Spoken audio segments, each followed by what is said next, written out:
we'll kick off. We've just got an hour, so I'm not intending on having any breaks or anything like that. Please do take yourselves off mute, shout out if you've got any comments or questions or anything else. But if you don't feel comfortable doing that, please chat in the chat box as well. I'll do my best to keep an eye on that and catch up with any questions. Yeah, please don't hold questions till the end, just shout out. So this is our aim, as it were, for this session, for you guys to have a greater understanding on how young people might work and think differently from you. Although most of you look like you count as in that young people bracket yourselves anyway, so maybe you know all this better than me. But the idea is to help you feel a little bit more confident, and so that you can provide that rewarding work awareness, work experience opportunity. Before we go any further, is there anything specific that you're particularly interested in finding out about? I don't know whether you're going to be conducting interviews and want some tips about that, or just general information. Is there anything we need to focus on? Sorry, say that again, James. Oh, sorry, but I'm quite quiet. From my perspective, it would be quite generalised, because it's supporting like CFG stuff. So you can get roped into quite a few different things with that. So quite a broad understanding. And then with the shadow board as well. I think we've been asked again to help with Bright Stars, so in the future I might look to help with that. But if it's not applicable to everyone, I'm sure I can catch up separate to that on the young people. We'll skim over it quite quickly, but yes, we can catch up separately. Good. Okay. Anybody else? Anything specific we need to think about? I think for me, so at least what I've been told that I might be doing is presenting some stuff on sustainability to groups that are like developing projects. So a little bit of that presentation piece of how you maybe present information to kids without them just switching off. You know, because I'm more used to presenting to adults really. So yeah, just with that bit of presentation focus, that would be helpful. It's funny, isn't it, that the tips and hints and skills that I'll share with you are the same for kids as well as adults. But adults, I think you can assume that they're a little bit more forgiving, whereas children or teenagers, once they're not engaged, they really aren't. Adults at least know that the sort of behaviour that you have to show when you're in a meeting. Yeah. All right. Good. Georgia, anything else from you, or you're just happy just to see what happens? Yeah, no, I'm not very particular, so just a generalised overview will be good. Excellent. So this isn't meant to be safeguarding training, but because we're talking about young people, we always include that. So that won't be anything new for you.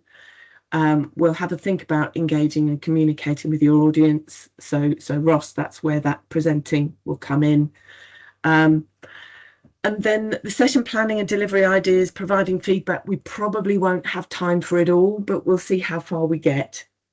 And if there's anything I need to follow up with you about, then we can do that. So let's kick off with the safeguarding stuff. Like I say, it's not intended to be safeguarding training, but it's really important stuff. So we want to make sure where any of our volunteers have any interaction with children or young people, that there are procedures and policies and safety safeguarding in place to protect young people from abuse, but also reduce the possibility of any unfounded allegations against you. So we want you to be a role model for those people that you're working with. So model that good behaviour and challenge any unacceptable behaviour. I don't think any of our kids or young people have ever been really disruptive but they can, particularly the younger people, can get very overexcited. So we want you to be able to say when something's not quite right. I'm hoping you can all hear me. There's one or two of you that are frozen, but hopefully it's still working at your end. We want to make sure that we prioritise the welfare and development of young people, so providing that safe environment and considering their needs. If you're working with a school, the school you're working with will have its own safeguarding policy. If you're inviting young people into your working environment, your business should have a safeguarding policy as well. So do get hold of a copy of that if you can, and you can find some information from the NSPCC and the government website. I'm not going to read through all these do's and don'ts. I'm just going to give you a moment just to read that.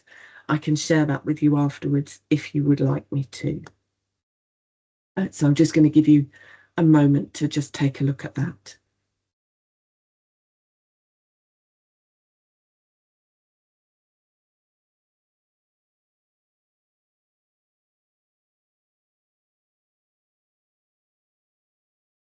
And some of those things, the things on that don't side, as well as being part of this safeguarding for the safety of those people you're working with, those are the sorts of things that might leave you open to allegations. So just bear that in mind.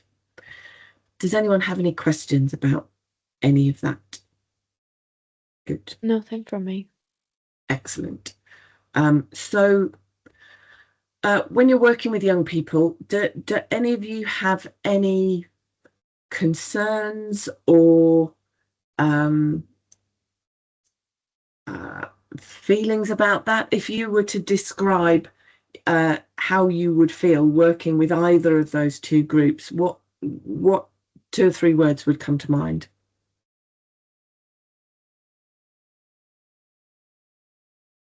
Curious to see what they say, because they can come out with some, I know from my little cousins, they come out with some random stuff. Yep. Yes. So and sometimes it could be a little bit off track, couldn't it? So having all the information you need up your sleeve is quite important. Yeah. Anything else?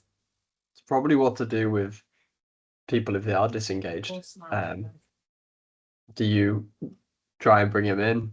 Does that risk, patronizing them a little bit or that sort of stuff? So yeah, that's probably where my head goes. Yeah.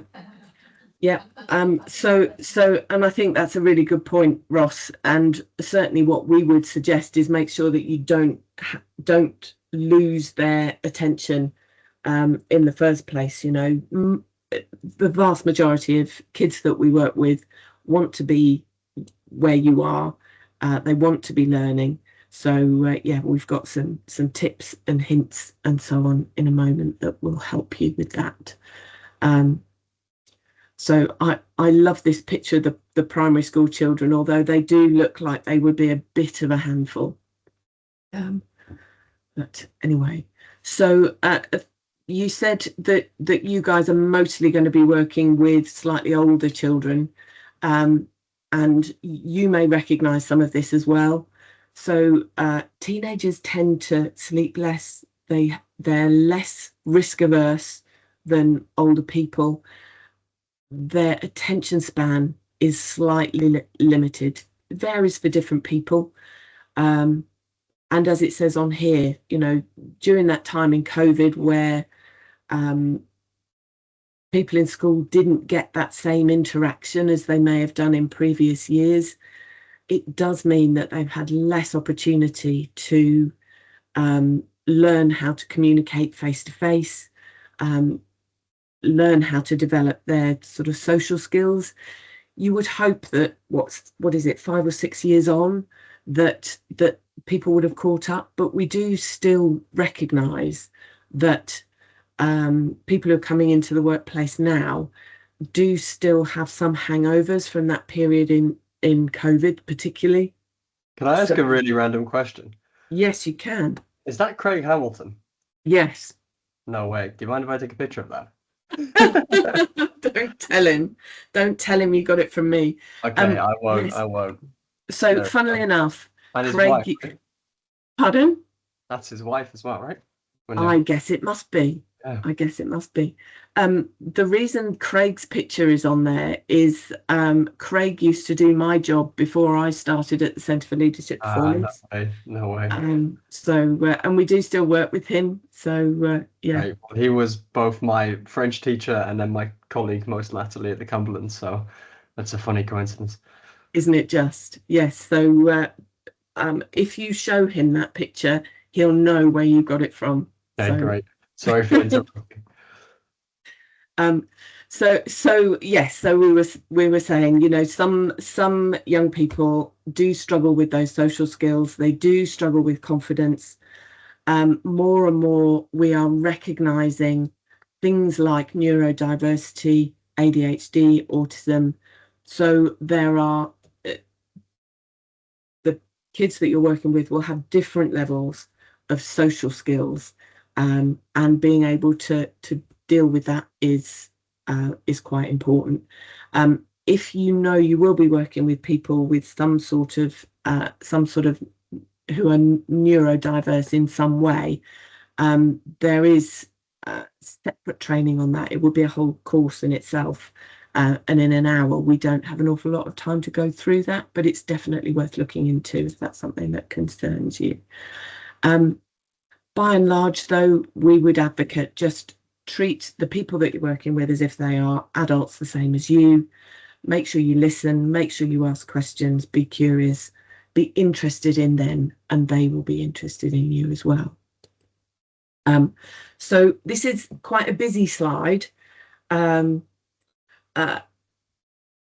information on there about all the generations that are currently just about in the workplace.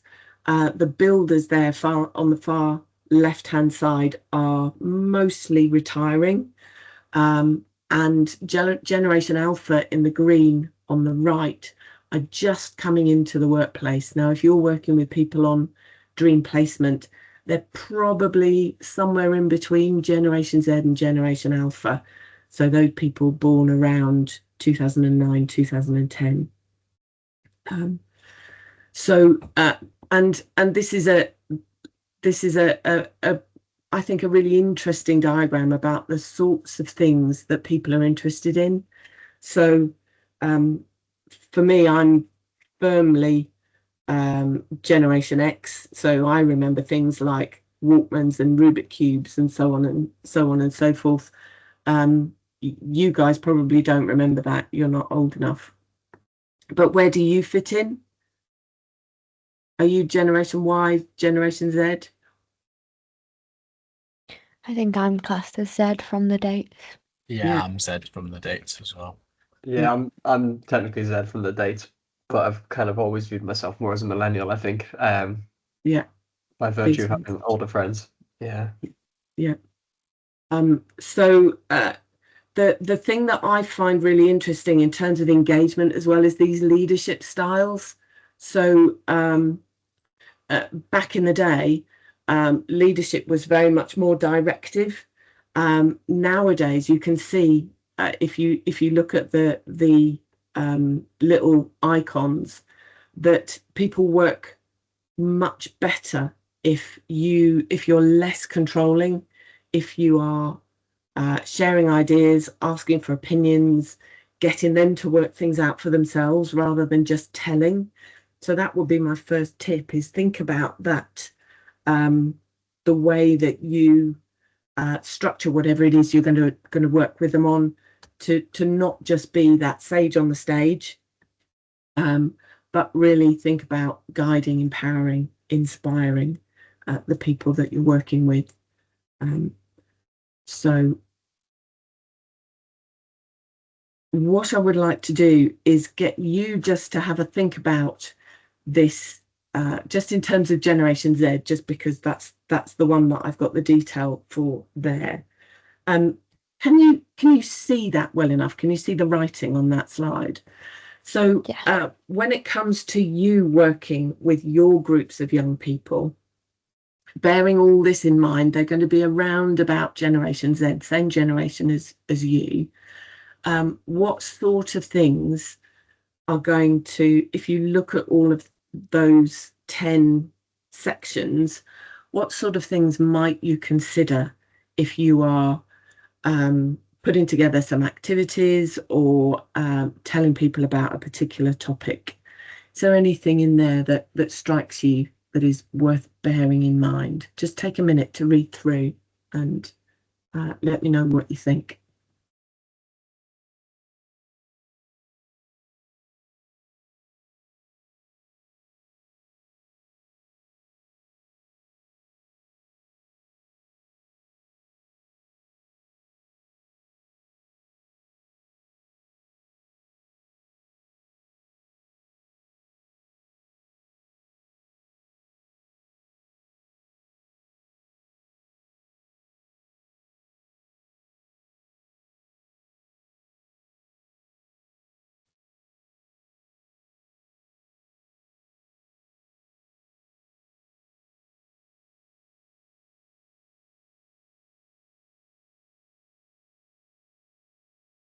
So is there anything on there that's leapt out at you as something that resonates with you, that you agree with, that sounds interesting? The piece of it is, if I was planning to do a workshop through the number 9 leaps out the most. The attention span of 8 seconds. That's crazy. 8 seconds. It's not a lot of time to get. Even if you stutter, you've lost them. So I don't know where that 8 seconds comes from, and I think if people are engaged, then their focus is okay. I guess what that's talking about is if they're not interested, don't expect them to stay listening to you. They'll have the mobile phones out and be doing something. So it's also worth keeping your sessions sort of short. I don't know how much time you guys will have with whatever you're doing, but half an hour or so, if it's some quite sort of serious learning, is probably enough. Anything else that might help mitigate that? For me, that's probably an encouragement to make it more interactive than I would maybe first have thought. So interacting with people, but maybe also interacting with some IT. Yeah, because that digital point. Yeah. So have any of you used applications like Menti or SurveyMonkey might work? We have a lot of survey tools that we get people to use on their mobile phone. So those sorts of things might be quite useful. Anything else?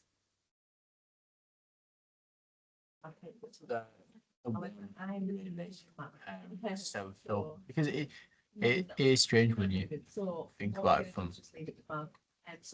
I remember like being at school and whenever someone would come in and try and do a session, suddenly no one wanted to speak to each other.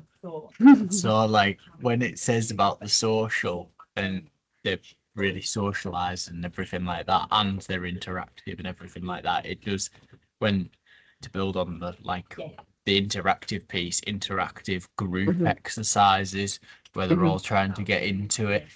And then maybe you can do like self-research as a group and stuff like that really brings all the tech savvy bit into it, and the educated, the keen to learn, constantly learn, and that sort of thing.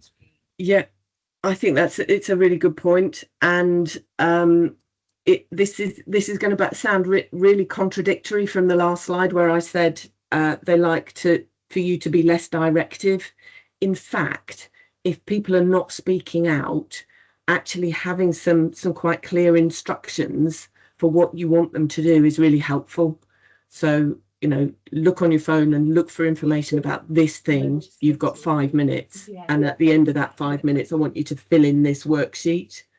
Actually, is quite useful. So I can send you that slide if that would be of use for you. But there's some general tips and hints here. So the grabbing attention. So James, you were interested in not losing their engagement in the first place. The very best way of keeping them engaged is to do something to grab their attention. What sort of things do you think that could be? What have you experienced?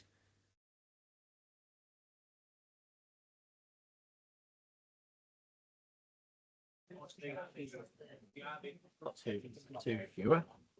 So that, in terms of what's grabbed my attention right from the start. So the sorts of things that I'm thinking about, we talk a lot about telling stories.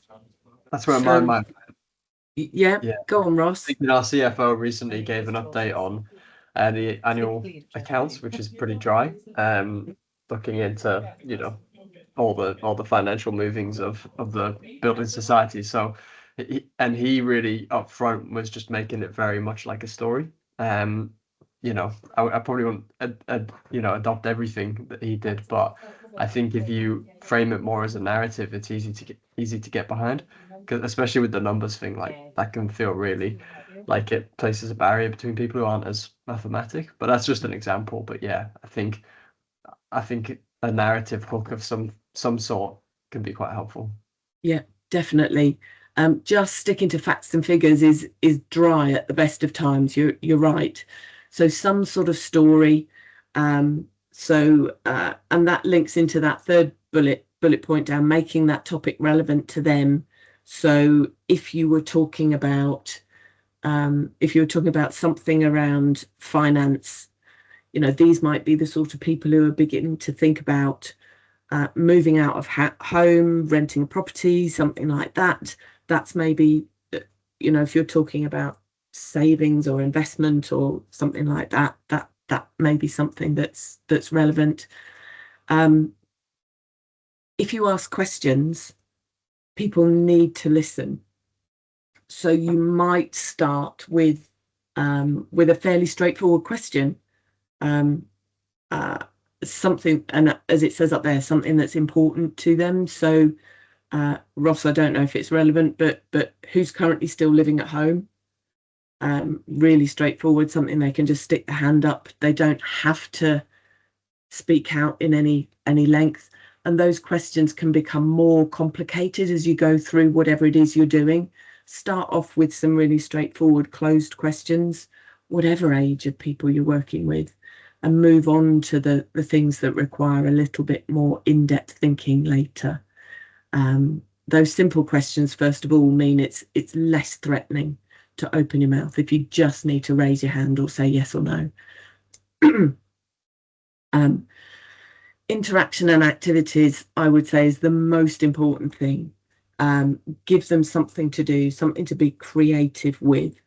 And if we've got time, that's something that we can think about this morning, if that will be useful to you. The pictures down here were meant to be interesting and relevant to somebody of this generation, and I'm showing my age to say I have absolutely no idea who this first picture is of. I don't know if any of you know. I think it's the Kardashians. Oh, is it? Oh, well, there you go. Yeah.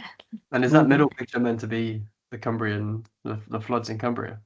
Could well be, yes. There is no purpose to the puppy, except it being a cute puppy. So those are some ideas. Make sure you grab their attention with an interesting story, an interesting picture. You might have a prop of some sort. If you're talking about some sort of STEM topic or engineering, you might have a piece of equipment there to show them. Make sure you ask questions, make things relevant, and by making the topic relevant, think about the language you're using as well. Not too much jargon or acronyms, because that will, if people don't understand those things, it'll just turn them off. A bit of structure I mentioned. Keep the sessions as short as you can whilst still being valuable, and provide some sort of interactivity. And then encouraging them to reflect and review is about applying that learning to them. If you can get to think about how that relates to their situation, that will help continue that engagement as you go through whatever it is you're doing. Any questions about that? Okay, so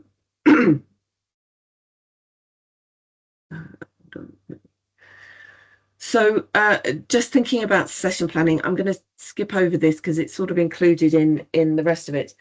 I don't know whether you will be exactly what you're doing, whether you'll be showing a set of slides, just going in and talking. What sort of things are you likely to be doing? Are you making presentations or just going in and running activities or sort of supervising young people? I think it could be any. Okay. Okay. So I think it's really specific. So I'm really new to all of this, so excuse my ignorance, but I think I'm helping out on the leading change thing, and it will be specifically if people are developing, sort of school kids are developing projects that require some sort of, well, yeah, some sort of input or expertise from me. okay. So that would be a presentation, I think. Okay. So the next couple of slides are sort of pitched around making a presentation, but I think they do apply to other things as well. One of the things that I would always suggest is you think about whatever you're doing in groups of 3. That's why there's 3 bullet points on the slide. The reason for that is our brain works really well with patterns, and the number 3 is the least number of things that your brain can make a pattern with. Therefore, groups of 3 are really easy for people to remember. It also taps into a learning theory called primacy and recency, which says that people remember best what you tell them first. They remember second best what you tell them last. Whatever's in the middle is a bit hit and miss. So if you can structure whatever you're doing to have some sort of introduction, this is what we're going to do, some sort of summary at the end, this is what we've done, and then the bit in the middle, because you've set it up at the beginning and summarized it at the end, it makes that bit in the middle, that one thing in the middle, a little bit easier to remember. So as far as you're concerned, when you're designing a session, put that, this is what we're going to cover, do whatever that thing is, this is what we've done. That will make it really memorable. What was the term for that again? Primacy and recency. Great, thank you.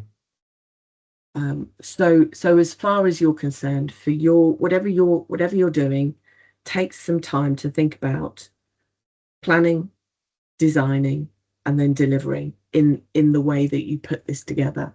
So first of all, when you're doing your lesson plan, there's 3 things for you to remember. Again, your audience, the aims of your session, and any practicalities. So do you know yet anything about your audience?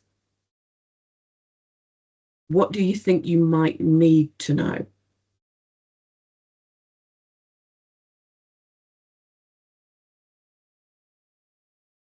So you might think about things like how many of them are there?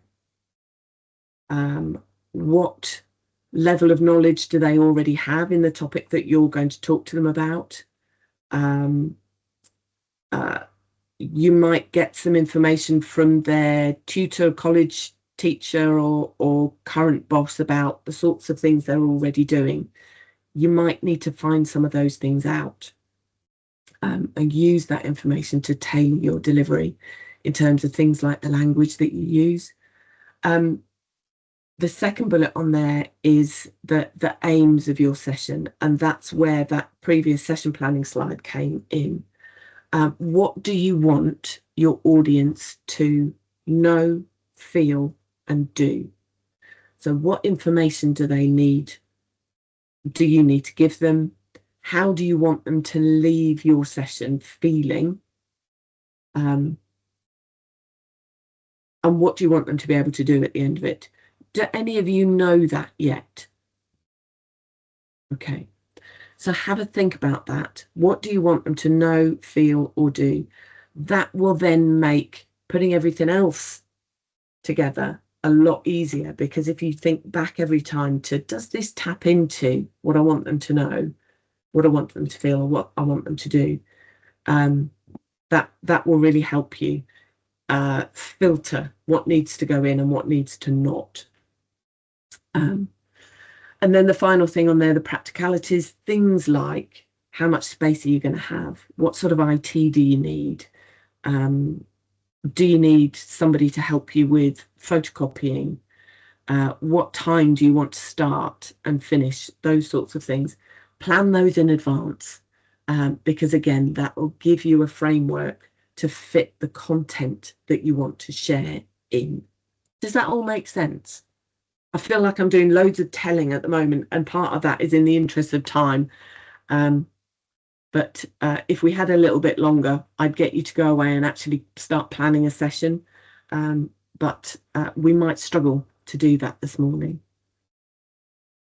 So in terms of designing them, once you've got that framework, what you want them to know, feel, and do, you know a little bit about your audience, then we get back to that grabbing their attention.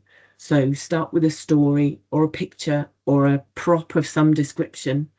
A video might be useful. And then, yeah, the content that you use will be tailored to the time you've got available, those things you thought about in the first stage.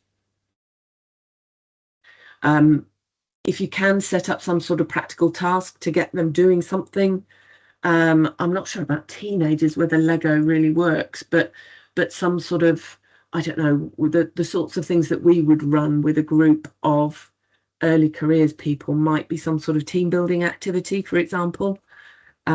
We have things like getting them to build a roller coaster or a tower with things to get them working together.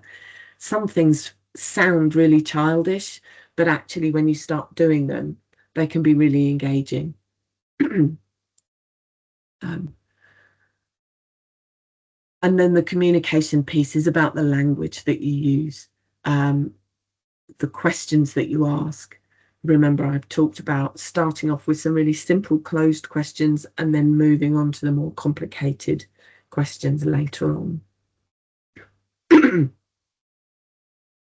that all making sense? Good. And then the final piece about that lesson planning activity. If you need some advice, speak to the school they're coming from, their college, their current employer, maybe Nicola or Claire from my colleagues from the Centre for Leadership Performance. If you're doing work with Leading Change, Nicola and Rihanna will have lots of information and help and support for you. The second thing on their practice, when you run through something in your head, it's very, very different than actually hearing the words come out of your mouth.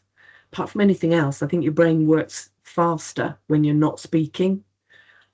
So if you want to time your session, it's really important that you speak the words out loud.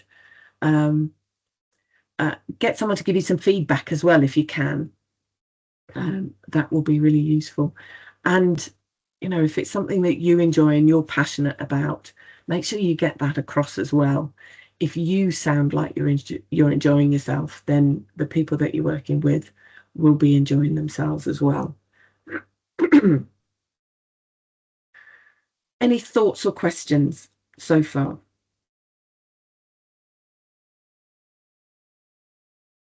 Okay. No, nothing from me. So this is a bit of a summary, I guess, over about what we've talked so far. Some more ideas about interactivity. So videos, audio, different sorts of media will be really useful. Have you heard of that phrase, pair and share? It's about sort of just putting people into groups of 2 or 3 to have a little discussion, and then get one person from that group to feedback. It works really well if you have some people who are quite talkative and some who are quite shy. It puts people under not so much pressure to speak out in a large group, which can be really useful. And the other thing you might not have heard about is that jigsaw research.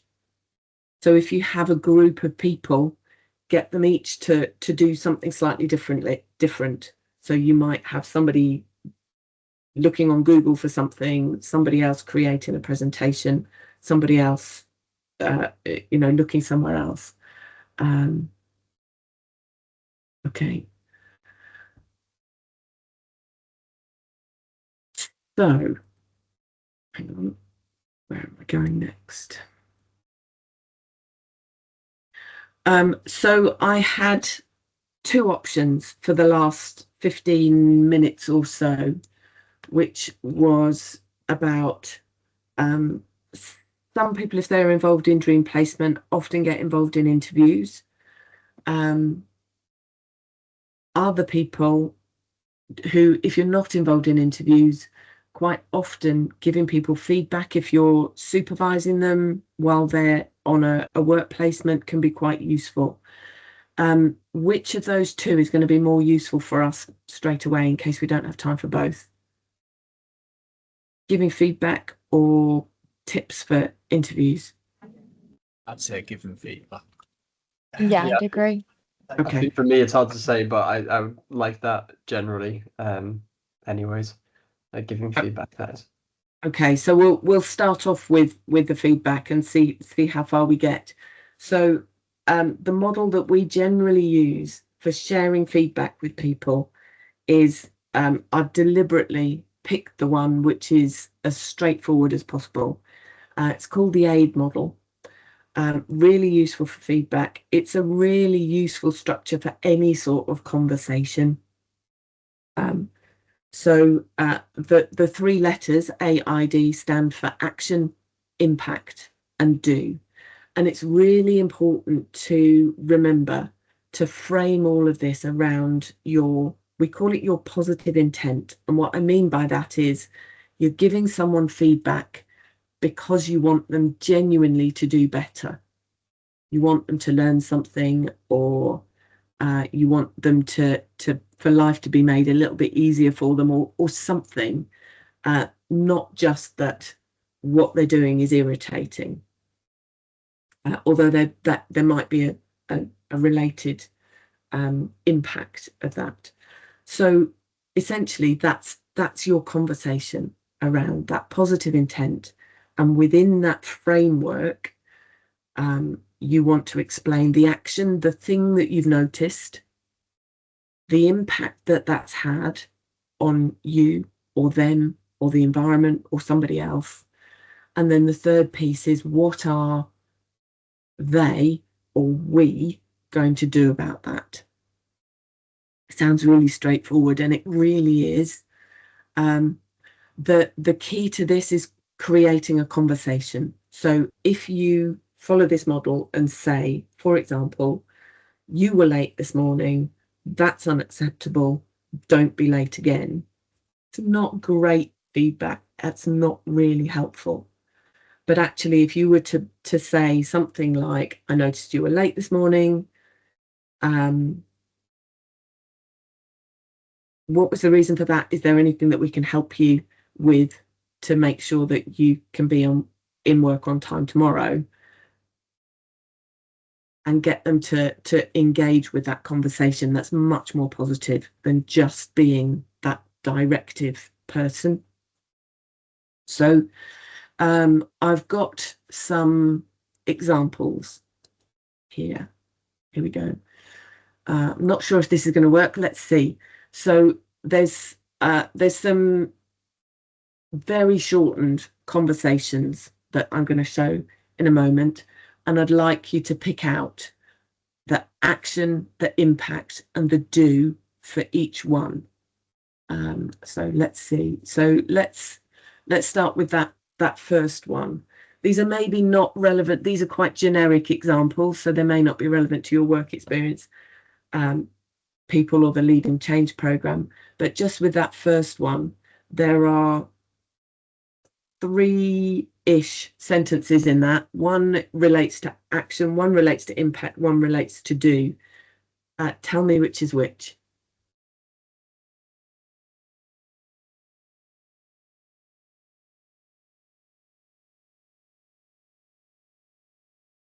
So yeah, we sent you several emails, but I haven't seen a reply from you. So that's the action, right? Their action. That's what's happened. Yeah, it could be something you've done, it could be something they've done, but in this case, that's the thing that has happened. Yep. And then the impact is that makes the decisions difficult, and that makes moving the project forward harder, which is actually, that's probably a little takeaway for me, because I think that's quite helpful to explain the impact. Otherwise it could appear arbitrary. And then the do is I guess figuring out the communication piece. So what's the best way to get a hold of you? Do you prefer email, that sort of thing?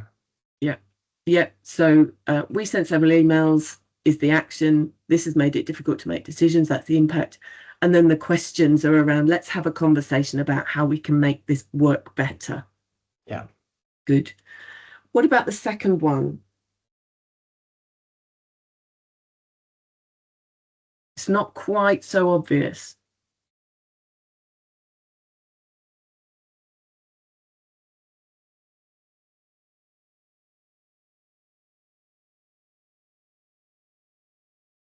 Yeah, so you don't seem your... Wait, is that the impact? So remember what I said about action being, this is what I've noticed. Yeah. Okay, so you don't seem your normal self this morning. Is the action? Yeah. So yes, and you might not say exactly those words. You might say, I don't know, maybe they've snapped at somebody. You know, I noticed that you and Ross had a disagreement this morning. Is everything okay? So what's the impact?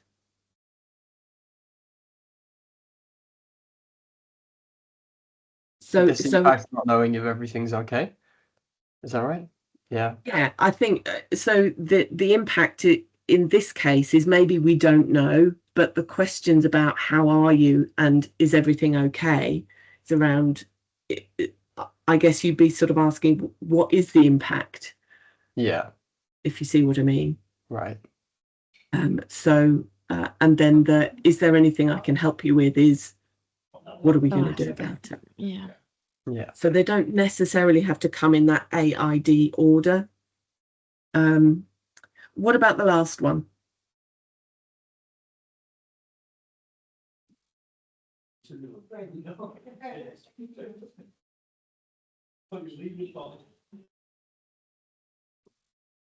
I think the middle bit about can we take it in turns is the do. Yeah. The impact is I feel like there's some crossed wires here. Yeah. And then the bottom one is the action. That's what you've noticed, that you're missing something. Yeah. Yeah. So again, doesn't have to be in that AID order. The piece about I feel like I'm missing something of what's being said is the action.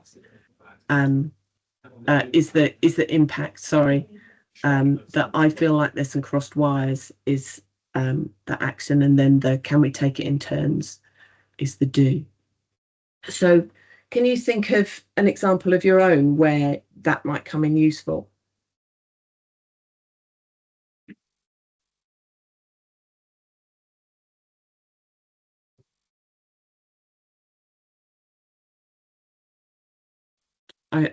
It's fine if not. You might just want to take that away and think about it. Yeah, it's kind of similar to the project and client one, but if someone's not proven something, if you've sent something to get someone to approve it, you can just have very similar sort of thing, like, well, tried to get it approved from you. The impact is we're moving into delay. The do is, how can I get hold of you again? Yeah, good. The important thing is about creating a conversation. So this is, it's relevant in a very short-term way in your sessions with the young people that you're working with. You might want to give someone feedback about an answer they've given or a piece of that activity that they've done. But I think that framework is really useful in general for all sorts of things.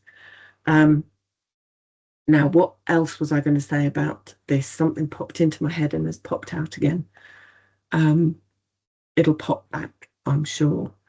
So how do you feel about that? Does that feel sensible? Doable? Yeah, that's a good definitely. framework. Okay, It's a good. nice way to break it down. I think it just makes it really just sort of less scary, I think. If you can do that. Good. So let's if you're happy with that, I've just got a few minutes to think about interviews. Is that useful?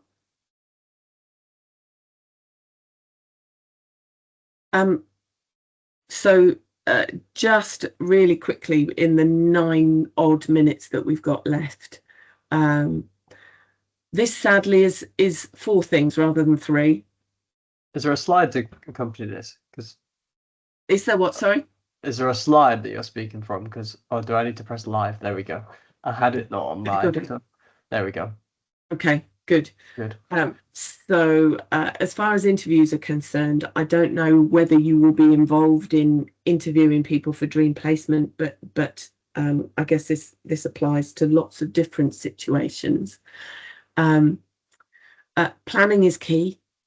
Please don't just expect to walk into an interview and think, I'll just ask some questions based on the job description. Do have a think about what you want to get out of the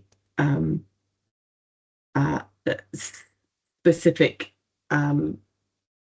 situation. So is there something that you want them to show that they can do or have thought about, and what exactly do you want to find out about from them? The other thing to remember, of course, is that an interview is as much for them to decide whether they want to work with you as for you to decide whether you want them. And the sorts of people that you might be interviewing in dream placement, if that's what you end up doing, probably won't have lots of experience doing the things that you need them to do. So the sorts of things you need to consider are those transferable skills, attitude, behavior, things that maybe they've had to deal with in school or college or their social life. So things like problem solving, decision making that are not specifically work related. Some of the same things apply that we've talked about before. So things like asking questions. You might want to start off with some fairly straightforward question. I'm sorry, I'm jumping about a little bit. You might want to start off with some really straightforward questions, then delve down a little bit. And the important thing is to move on to those questions that encourage people to tell a story or talk a bit more, are really key. So you might start off with, tell me about a time where you had to make a decision. What was the most difficult thing about that? What happened as a result of the decision that you made, for example? So if you need more information, just keep delving down. This I think is a really useful this is the most useful slide, I think, as far as that interview piece is concerned. Keeping the questions open will allow you to get more information from somebody than if you ask closed questions. So tell me about a time when you had to overcome a challenging situation is much more useful than have you had to overcome a challenging situation. That's quite difficult for somebody to give you more information that when the obvious response is yes or no. And then you may already know about this STAR acronym: situation, task, action, result.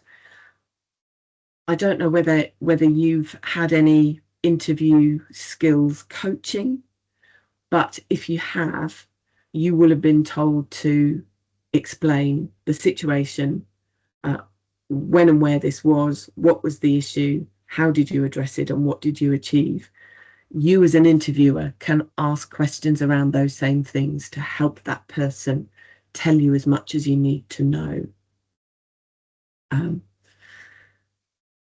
Goodness, that 9 minutes is going really quickly. I wanted to leave a few minutes at the end for your questions, and I feel like I've not done this justice at all.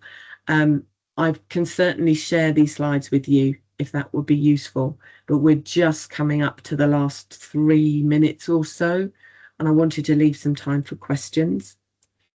So what questions do you have, either about those the interview skills, which we've covered in less time than is sort of feasible, or any other questions about anything else we've covered so far?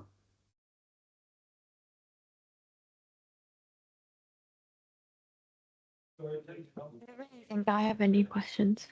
Okay. Yeah, I have no questions, but all to say that was very helpful. A good primer for me. So thank you for that. You're very welcome, Ross. What about you, James? Yeah, no, sorry, mine's it's sort of related, but not fully related. So, if you've been made aware of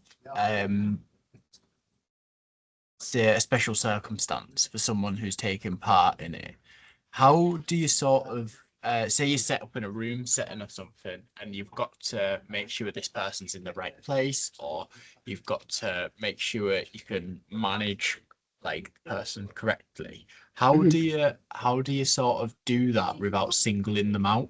Because I know I did it at an event, and we had a girl who like was hard of hearing, and we had to just sort of say, "Oh, sorry, you're probably best not sat there," and I had to bring it to the front, and it was just sort of like, oh, like we could have planned that so much better if we'd have known, sort of thing. I think the key is knowing in advance. Yeah. If you have somebody who has some sort of special access need like that, there's a balance between treating people equally and treating people fairly. Yeah. So it might be worth catching up with them beforehand, if that's possible. And just saying, you know, when you come in, you might want to come just a couple of minutes early, and then sit in the place that's best for you before everybody else comes in and gets in the way. If you don't know in advance, it's worth starting off the session by saying something like, "This is a really big room. If you're quite near the back, you might find it quite difficult to hear. So if you think you might need to be the one at the front, just move around and put yourself in the right position." You know what I mean? Just give a generic message to everybody. If you find that somebody is not engaged because they can't hear, you might just want to either say if you notice that maybe they can't hear, is to just say, "Can everybody hear? Do you want to come and sit down the front?" Yeah, something like that. Alternatively, if you're putting people into groups, you can engineer those groups quite nicely. You can either say, work with a person next to you, or you might want to say, if you've got a group of 10 or 12 people, give everybody a number from 1 to 3, and whichever group your person that you know about is in, just say, you know, group 2, come and sit here, group 1 over there. Do you know what I mean? So you can engineer that a little bit. Does that sort of cover it? Yeah, no, that's good. It's sort of what you sort of think of anyway, really. But yeah, it was just, and it happened with like a different sort of case as well. But it just, I suppose there's not a lot you can do if you don't know about it prior. If you don't know, you don't know. We've had a couple of people, wheelchair users, that have come to some of our sessions. That was the other, yeah. And actually, they will probably be quite pleased if you do single them out, you know, speak to them beforehand and say, I'm aware you've got some access needs. What can we do to make things work for you? Yeah. They will know what they need. And I will absolutely guarantee that they will appreciate you considering their needs beforehand. That's great. Thank you very much. Okay. Echo what I've said as well. Really useful session. Thank you. Good. Excellent. Would you like me to share the slides with you? Yeah. Yes, please. Yeah, I didn't get all my notes. So okay, that's fine. I will do that. We haven't covered every slide, so there'll be some other stuff in there. But thank you very much for joining me. I'm glad that's been useful. Yeah, good luck with whatever it is you're doing. Let us know how you get on. Thank you, Sophie. Okay, you're welcome. Thanks. Bye-bye.